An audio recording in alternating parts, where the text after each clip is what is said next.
All right, what is going on, guys? Welcome back to Pistons territory. We got Mateo, we got the honorary Usman, we got the whole gang here for I don't know if we call this a round table, but I felt like it'd be a lot better with three people, just because I feel like we could bounce ideas off each other. But I want to do a what if video. I feel like these are really fun to do because sports, man, it's just crazy sports, man. One wrong play, one wrong injury just completely changes the history of things. Um, And for the history of our Pistons, man, Stan Van Gundy, he made a trade a couple of years ago, and I guess we could get started. Give me your guys' initial thoughts to the trade. Like, do you remember, like, what were you thinking when he made that trade? I mean, for me, I think I was in high school. Like, were you guys all like excited? Like, what were you guys thinking when you heard that trade go down? I'll go first then. I was in high school. I was at a basketball game, I remember. Yeah. And got the alert on my phone. I just start flipping out. Everybody's like, what's going on? I'm like, the Pistons got Blake. They like, Blake? Like, yeah, Blake Griffin. But I was excited because I was already a Blake Griffin fan. Like, I had a Blake Griffin Clippers jersey. I had like a little action figure of Blake. So like I was actually like an actual fan of Blake. So when he came to the Pistons, it's like, all right, now he on my favorite team. So I was excited. I was ready to see what was about to happen with it. Yeah, I mean, same type of thing over here. I was more than anything, I was like, dang, we finally got like that guy. We finally got a star. Because for years it was, Drummond. It was just Drummond was our guy. He was, our all-star even a couple times, and he was our quote unquote best player. So to know we were getting someone who was like on that tier of like elite NBA players, guys who, made all NBA teams and made a big difference on teams, that was like, I was like, wow, man, we finally got one. Like, I thought at the time it was really gonna push us over the hump for sure. Yeah, because I think at the time the East just wasn't that great either. So I mean, you've made the case like, well, you had two All Stars in Drummond and Blake. You should be able to at least maybe be a top 5, top 16. I mean, the bar wasn't that high. We just wanted like a decent playoff run, a playoff series, like a playoff series, like series. Just, if we could lose in 6 games, that'd be dope, man. You know, and. Yeah, and I think it was also at the time, like, this was the season. You guys remember the Pistons got off to that really hot start? Mm-hmm. Yeah. They were like top of the Eastern Conference. I remember they beat the Warriors like on a West Coast trip, and it was crazy, man, because it was like they had Reggie, they had Avery Bradley, they had Tobias, and they had Drummond. It's like, dude, like I remember all 4 of them started the season playing like all-stars, and like things just were great, and then it all just went bad. So then the Blake Griffin trade was kind of like trying to get our hopes back up. That's kind of how I remember it. It was like Stan Van Gundy, like last risk. It was like go big or go home at that point for him. Yeah, nothing to lose. Yeah. Yeah, and it sucks too because that I don't know. I like the core of that team. I'm not trying to make this about the team itself, but like Bradley, Reggie, Tobias, Drummond, I thought they were really gonna do some great things, but kind of injuries and they kind of cooled down. But on January 29th, the Pistons, they did acquire Willie Reed and Bryce Johnson. I don't even know if they had to get some playing time, right, for the Pistons. I believe Reed did. Reed was actually nice, but then he got really caught in some illegal activities. So that didn't last long. And then what was Bryce Johnson? Yeah, Bryce Johnson. Bryce Johnson. I think he got a little playing time, but didn't last long. I remember seeing them when they came after they got traded, getting their jerseys on the day when they come get their picture taken and everything. And I was like, oh, these are we got some other guys too in the Blake trade, but yeah, they didn't pan out. No, it didn't. Yeah, but the Pistons traded Avery Bradley, who was on an expiring, Tobias Harris, Boban, and a future first-round pick and a future second-round pick. What did you guys think? Did you think we gave up too much, or were you guys, what were your initial thoughts on what we gave up for that? I mean, personally, when you look back at that time, I think that was a pretty good trade for us. In terms of what paper value was, we were getting a absolute stud in Blake Griffin, someone who is coming off of a recent injury, so people weren't quite sure how he was going to bounce back, but everyone knew that he still had a lot left in the tank. And it was definitely a risk that we needed to take because we were so stagnant for so long. It was so much of the same repetitive team, non-competing team, and we needed to change things up. And at the time, I think that was a pretty fair value, capitalizing on Tobias Harris's best years of his career, and, trying to get what we can out of him. And honestly, for only losing one first-round pick, I don't think that's too bad. Yeah, we kind of. I agree. Yeah, I agree. If I could do that trade again, I would. I mean, obviously it sucks that Blake got hurt in the long run, but just like Teo said at the time, it wasn't a bad trade. The only part I remember when it happened, the only part that I was bothered about was getting rid of Tobias Harris. But like people explained, there was like Tobias Harris not going to be a guy that's going to carry your franchise versus Blake Griffin. He's already proved he can do that. So, I mean, and then Bradley wasn't doing too much this season. He was in Detroit. Boban is Boban. And then the first round pick did hurt a little bit. Miles Bridges. Yeah, we can get into that. But yeah, so Griffin, he played 25 games for the Pistons in the 2017-18 season, averaged 20 points a game. He was fine, but the next season, right? Stan Van Gundy, he got fired that offseason, correct? Yep. Mm-hmm. And then we add Dwayne Casey and the Pistons. Blake Griffin has argued. Do you guys think that the 2019 season was Blake Griffin's best year of his career? Easily. You think so? I say yeah. Really? He was the most well-rounded version of himself and was the most impactful version on the court at the time. He could do so much on the court, so much more than his earlier years, and he was still putting up the same types of numbers and averages. Yeah, that's true. I'm looking at his numbers: a career high in points, 36% from three. This is sad, man. Wow. I mean, that season in Detroit made Blake a respectable 3-point shooter. Mm-hmm. Yeah, like I forgot what game it was. I think he hit like 7 threes maybe in like one game. But like he was a respectable 3-point shooter when he got to Detroit. I mean, there was a time period he was our go-to guy for threes. Mm-hmm. We were looking for him to get open when we needed someone to get open. Yeah, and I remember that 18-19 season. Remember that the 50-point game it was the third game of the season where they to help us go 3-0. That to me is the highlight of my Pistons fandom, honestly. That was so awesome, bro. Because like he that play that Casey draws up and then he gets the and one and then he has to make the free throw to win the game and get 50. Like that, you couldn't draw it up better than that. That was so sick. Definitely one of the best Pistons moments in recent history for sure. Like definitely very iconic moment. Yeah, and then no doubt about that. And he had a couple 40.2 games, I believe, too, against the Clippers. I remember he balled out. Yeah. He did have a really good game against the Rockets where he helped us close them out. And that was at the time when the Rockets were one of the better teams in the NBA. But the 18-19 season, we go 41-41. We get absolutely demolished in the playoffs. Blake did miss the last couple games of the season. So if he was injured, we could have maybe gotten the 6 or 7 seed. Maybe we could have won a playoff game. That would have been cool. But after that, it's kind of just all downhill. I don't know if you guys really want to. You guys want to get into that? Tell us what happened after that. I like to reminisce on the 18-19 season. That's the good times.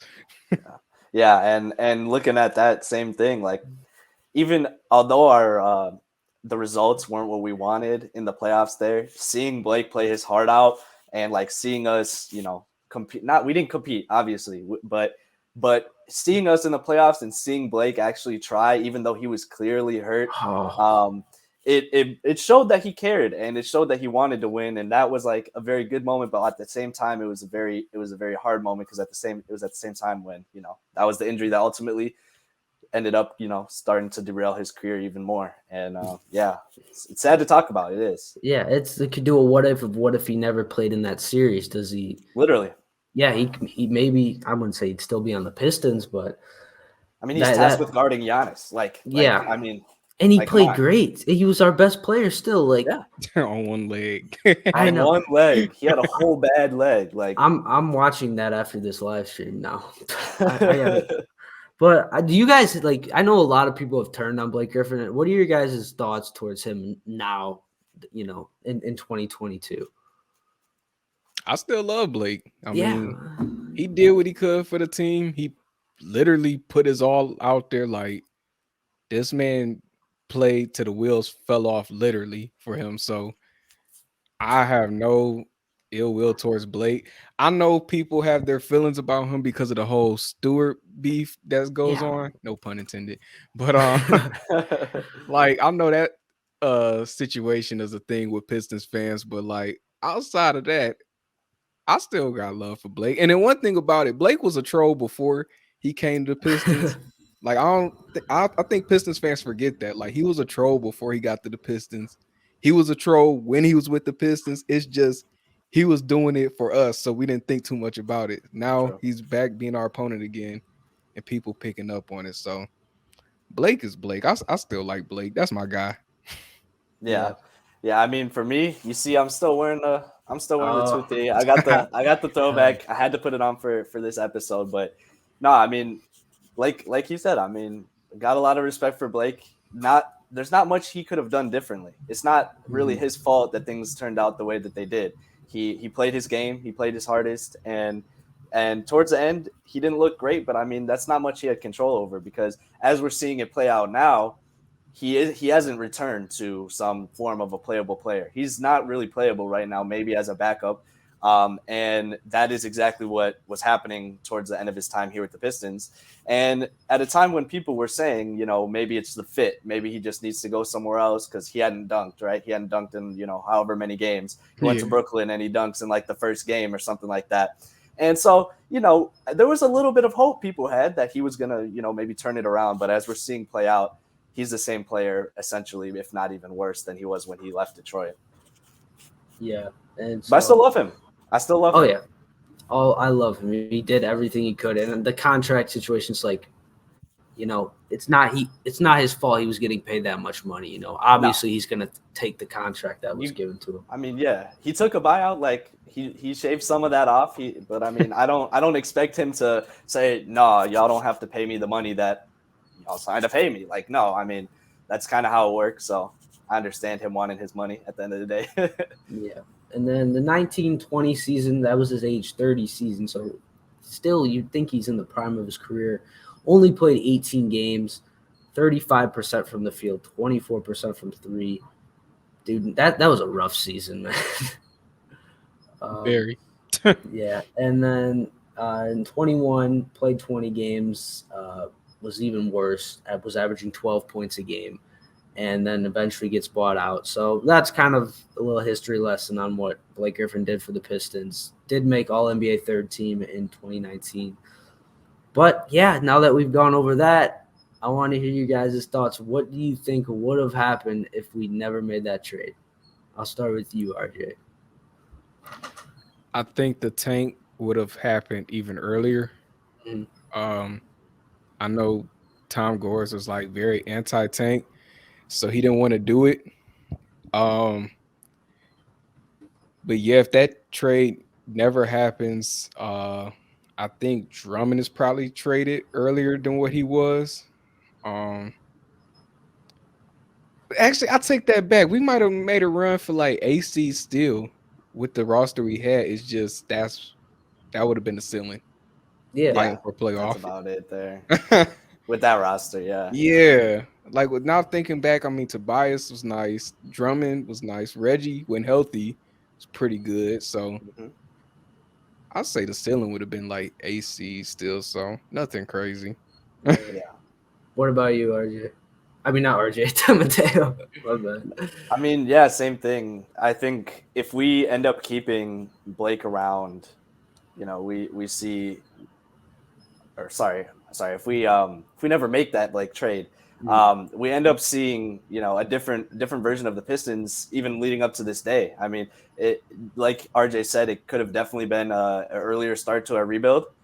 which is something that, definitely could have happened and would have put us off to a much better future. We would have been much further along in this process than we are now, but that's, you don't need to look back on that.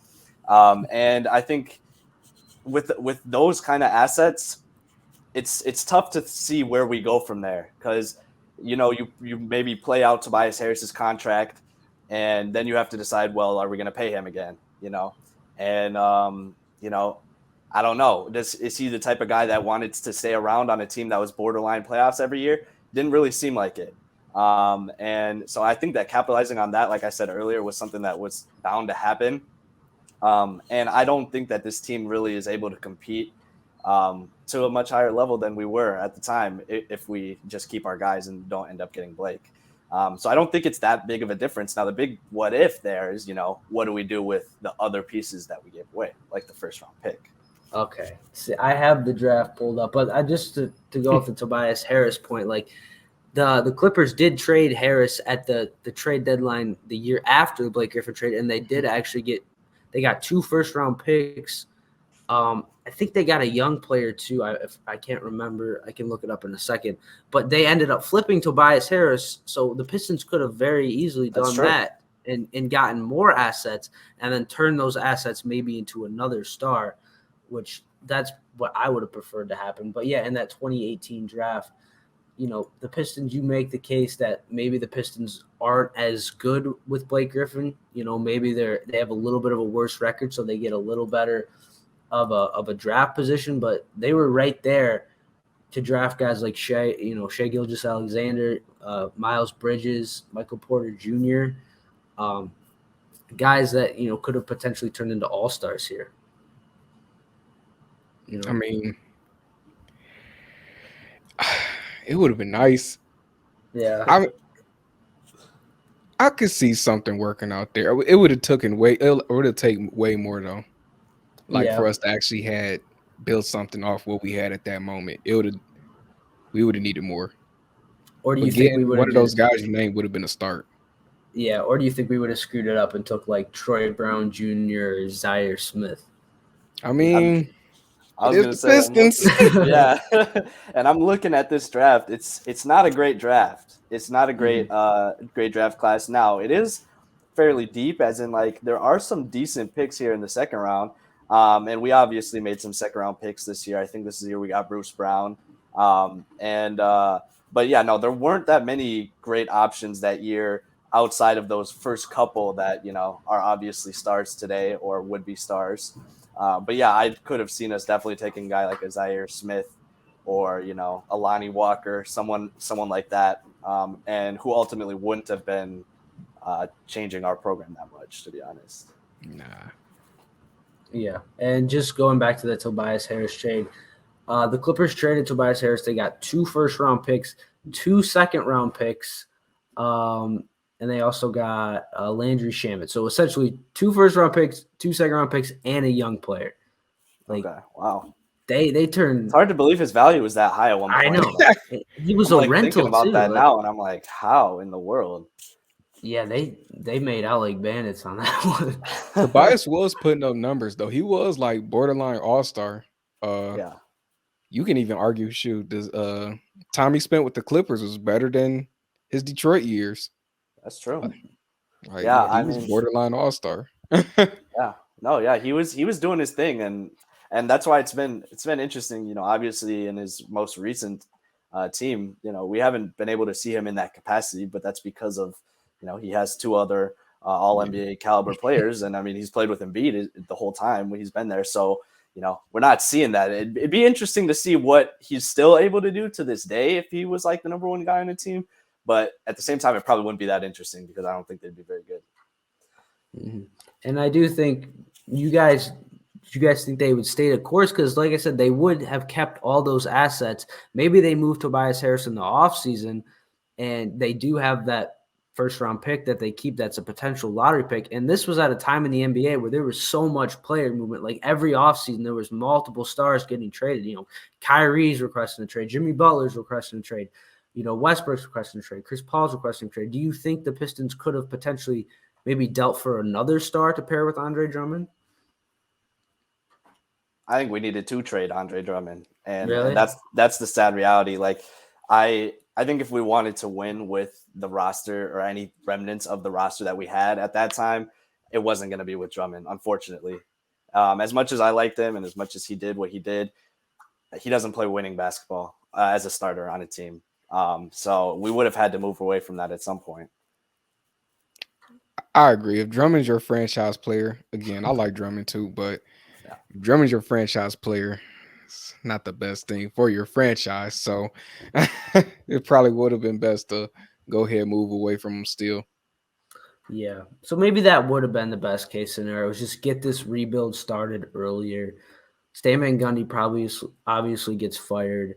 Do you think who was the GM after Stan Van Gundy? Was it Ed Stefanski? Mm-hmm. Yep. I don't even. What did he even do for us? Did he drafted Sekou? Was that about it? He drafted Sekou. He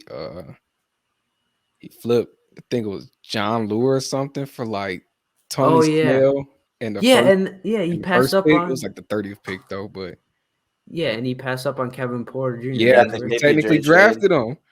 And then we Yeah. traded him.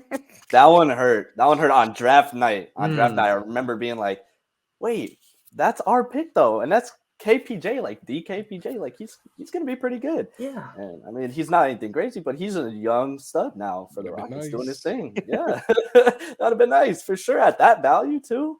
yeah, At that value, because yeah, I mean, our second round picks that haven't really I don't know. Don't really need to get into that, but we're getting guys who are their ceiling is a Bruce Brown or a Saban Lee.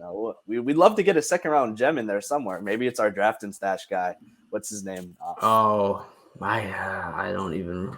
I I know. don't even know him either. I know who you're talking about, but I can't think of his Yeah, name either. Yeah. I forgot about him, honestly. Yeah. I mean, that would seem like one of the intentional moves that Weaver made. So I'm curious what his plan is there, but we'll see if he ever makes it to the league or if he stays overseas. Right. Yeah, but I don't know, man. I think I would have to agree with you guys. I think they'd be in a much better place if they never made the trade. But I think looking back on it, it made sense at the time. I don't know. No, I definitely got why we made the trade. Mm-hmm. Like I said, I was happy about it. Yeah. Yeah, I mean, it gave us like a bona fide star for the first time in a while, and it was a good feeling to have when he was having that good year. I was wearing this jersey a lot. I was wearing this Blake jersey all over, and I was like, "Yep, that's right. My team finally has one of these guys who's like that." And it was really nice because you couldn't walk around with the Drummond jersey. At least I'm not from Michigan, so especially where I'm from.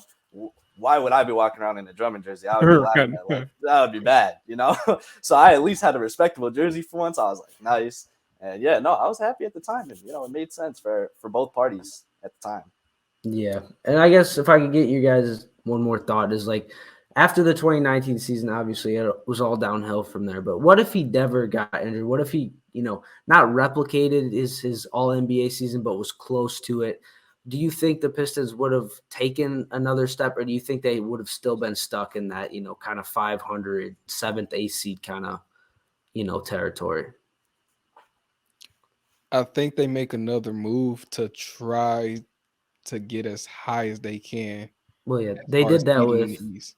they did that with Derrick Rose. That was kind of their move, I guess. Yeah, I mean, yeah. Cause I remember going into that season, I thought we were gonna make some noise. Mm-hmm. But yeah, I think they would try to make another move, but I don't think they're ever going to be contenders. Yeah. I think they're like mediocre at best.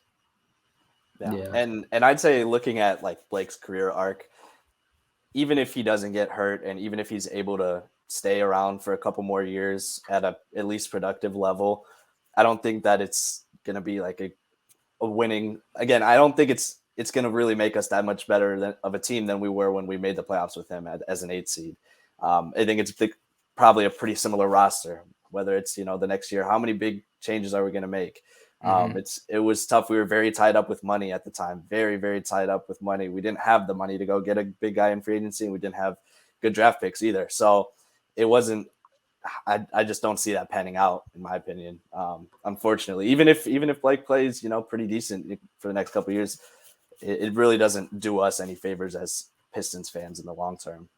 Yeah, that was kind of the consensus. It's like maybe they could take the next step forward. They could maybe be a 4th or 5th seed. But at the end of the day, when you have all that money locked up into Drummond and Reggie Jackson, who they were fine, but they weren't worth the money they were getting paid. And the roster was just so thin, beyond those guys, because, we had a big 3 of sorts, even though it wasn't a big 3. Yeah. The team didn't really seem to be going anywhere, but I don't know. I thought this was a fun little video. Anything else you guys want to add to it? Any other thoughts you guys have? Just shout out Blake, man. Throwback to a great year that he had. Great year. Always will remember that year. Definitely got a lot of respect for him, and we'll see what he does from here on out. He's on the Celtics now. Maybe he can get a ring, something like that. It'd be interesting to see where his career goes from here.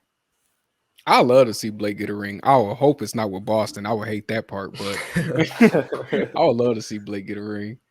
I mean, those fans that be at LCA booing him, they don't know what they're talking about. No, they don't know what they're talking about. They hear one person boo and start booing. Yeah.